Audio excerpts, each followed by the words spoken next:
Greetings mga kababayan, rin naman sa mga oras na ito, kayo ay okay at nasa mabuting kalagayan. Ito po si Atty. Rogelio Wong ng Batas Pinoy, ang aking pong channel, isa pong legally public service program yung lingkod in collaboration with Integrated Bar of the Philippines, Manila Port Chapter.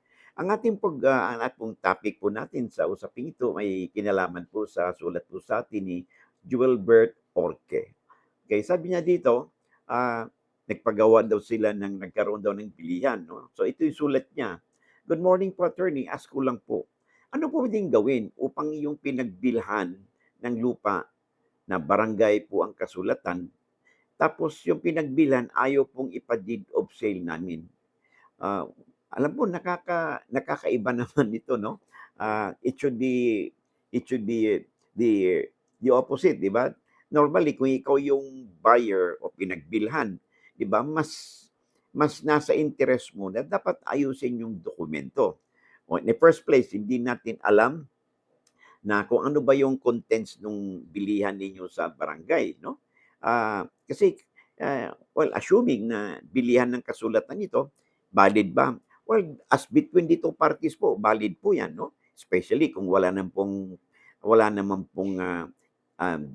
mga pagpipilit, no? Voluntary naman po ang kanilang usapan, valid po yan, no? As between the two parties. Pero po, dahil hindi po notarized yan, no? That will not be a registrable documents because hindi po makukonsider po yan as a public instrument. Ngayon, ang isa pang ironic dito, sabi sa kwento yun daw pinagbilan, meaning the buyer, ayaw ipa-deed of sale. So that's quite strange, no? Bakit dapat kung ikaw yung buyer, mas interest mo na dapat magkaroon ng deed of sale o formal deed of sale at ipanotaryo ito, di ba? So, hindi po kawalan nung seller kung ayaw pong ipanotaryo o ayaw magkaroon ng deed of sale yung pinagbilan. Because in the absence of public instrument, hindi po marehistro yan. Kung ayaw niyang i-translate yung transaction into a deed of sale, that means there was no sale at all, lalo na hindi natin alam kung ano ba yung pinirma nyo sa barangay. But assuming na bilihan nga sa lupa yung nasa barangay pero hindi naman ito notarized, ha? At hindi rin ito notaryado, this will not be considered as public instrument. So, klaro po ninyo yan, no? Because napaka ano po, very unusual po yung kaso nito because normally, sabi nga natin, paulit-ulit na dapat yun, yung buyer should be, should be, uh, uh, should be forceful siya, no? Na dapat ipanotaryo o magkaroon sila ng deed of sale. Kasi without the deed of sale po, na notarize po ito, ay hindi po yan may tuturing na public instrument at hindi po ma-register po. So ayan po ang hindi po kawalaan ng seller, kundi ito po ay kawalaan ah, ng, ah, ng buyer kung ayaw niya na ipa-deed of sale. Siguro ang na-speculate lang po natin dito because of ignorance, no? Kaya siguro ayaw niya ipa-deed of sale. Baka either dalawa lang yan eh. Ah, ah, Natatakot siya na pag ipa-deed of sale yan, tatakbo na yung kanyang yung obligation na magbayad ng mga kaakibat ng mga taxes, no? Tulad yung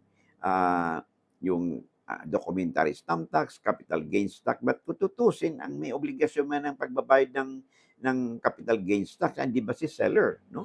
So, mahiwaga po, no? Kung bakit ayaw po ng buyer na idaan sa deed of sale yung kanilang transaksyon na sa barangay. So, hindi po kawalan po ng seller yan, kundi kawalan po ng pinagbilhan o buyer kung ayaw po niyang ipa-deed of sale ang inyong bilihan. So, anyway, whatever his reason, siya po ang magsasuffer po ng legal consequences po dyan kung sakali magkaroon ng aberya yung kanilang transaction.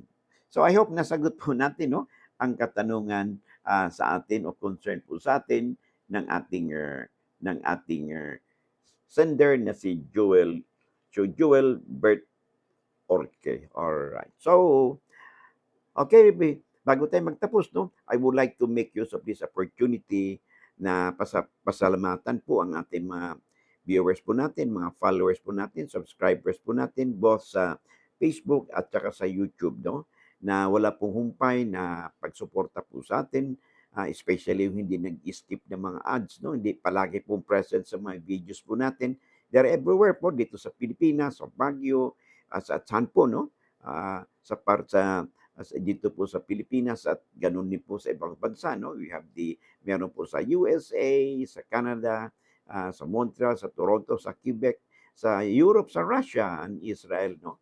Among others po, na palagi pong nakasubaybay, no, sa ating channel. Maraming pong salamat sa inyong suporta, and because of your support, no, na-encourage po at na-motivate po ang inyong lingkod na ipagpatuloy pa ang ating advokasya na makapagbigay po tayo ng legal na impormasyon o kalaman, no, sa ating mga kababayan. Now, if you find our videos interesting and informative, siguro po hindi naman kalabisan at libre naman po, no? Kung hirit po ako ng isang subscribe, share, and like buttons po natin, upang sa ganun matulungan po ninyo ang inyong abang lingkod na mapalawig pa natin ang ating advokasya at marami tayong ma-reach out pa na mga kababayan natin. And for all you know, they could be your friends, your relatives, your neighbors, your acquaintances, so that they too may partake, no, and share their learning process, no, in our discussion at sila din, no, may matutunan because sabi nga ng ating mantra, di ba?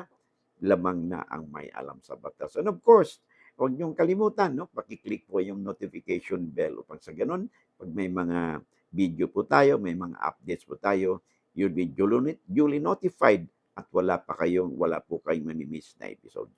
Labang na kayo pag may alam sa batas. See you in the next video po natin. Maraming salamat. Bye-bye.